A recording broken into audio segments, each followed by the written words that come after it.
Hi,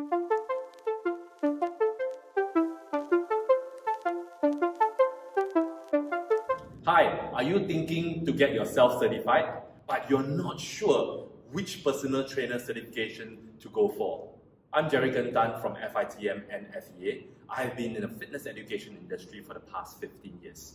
So please allow me this opportunity to provide you a few tips and guide to help you to choose the right certification that fits your need. But first, we need to understand what is a personal trainer certification. Now, a personal trainer certification is a formal way of evaluating through an examination, evaluating the competency level of a personal trainer implementing and delivering safe and effective exercise program based on the job scope that has been established.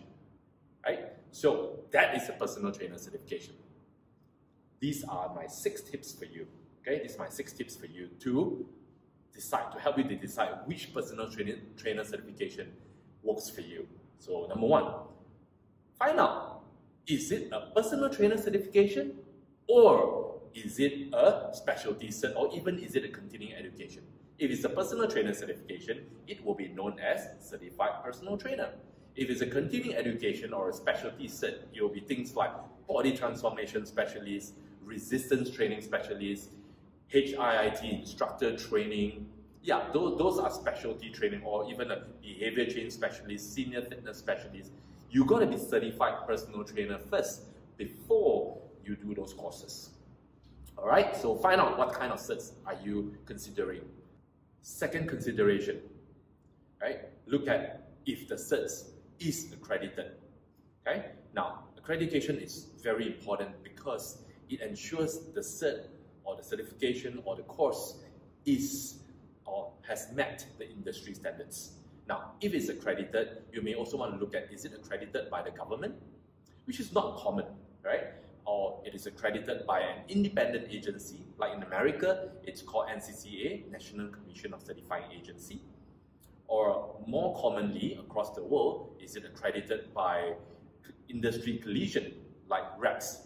REPS stands for Registrar of Exercise Professionals, which is quite common, where courses are or certifications are accredited by them. Okay, so in US there's US REPS, there's Fitness Australia. In Europe you have Europe Active. Okay, so now point number 3, third consideration. Look at the domains, the exam domains. Very commonly, certifications that are accredited worldwide, all right, they have these 6 domains. Number 1, professional role. Number 2, exercise science, applied exercise science to be precise. Number 3, behavior change and motivation. Number 4, interview and assessment. Number 5, exercise technique and instruction. And number 6, program design and implementation.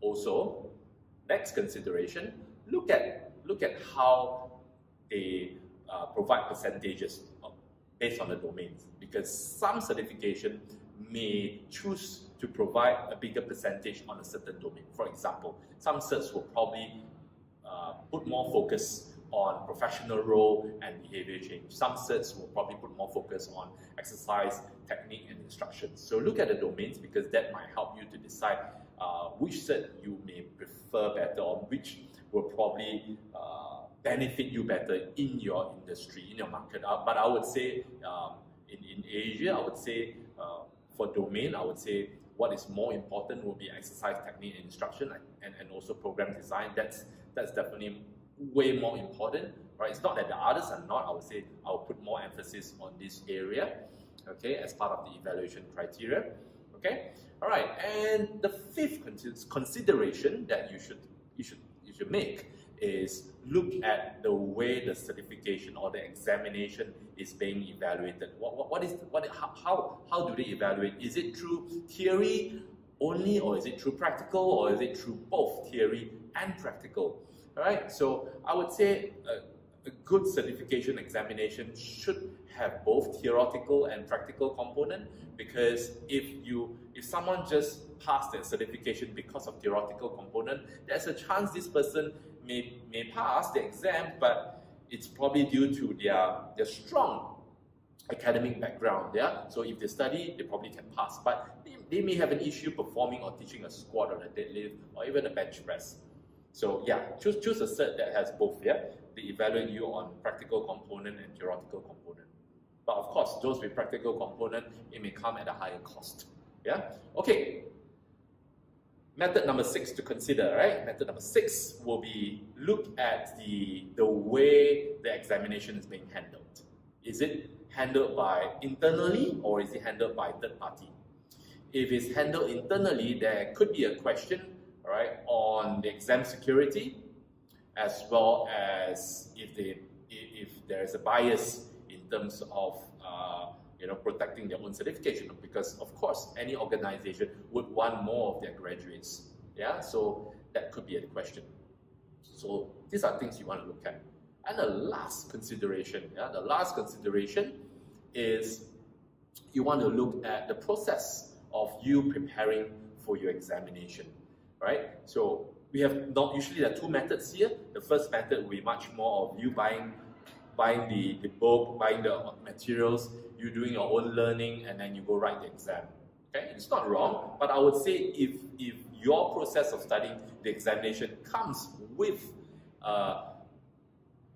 face-to-face learning, comes with face-to-face learning where you have a chance to interact with your fitness educator from the certification body, then it will definitely bring you more benefit, because you know how to do things that mentioned in the book, how they do things in real life. You want experience, you want to tap on the experience of these fitness educators and learn from them how these things are done in real life.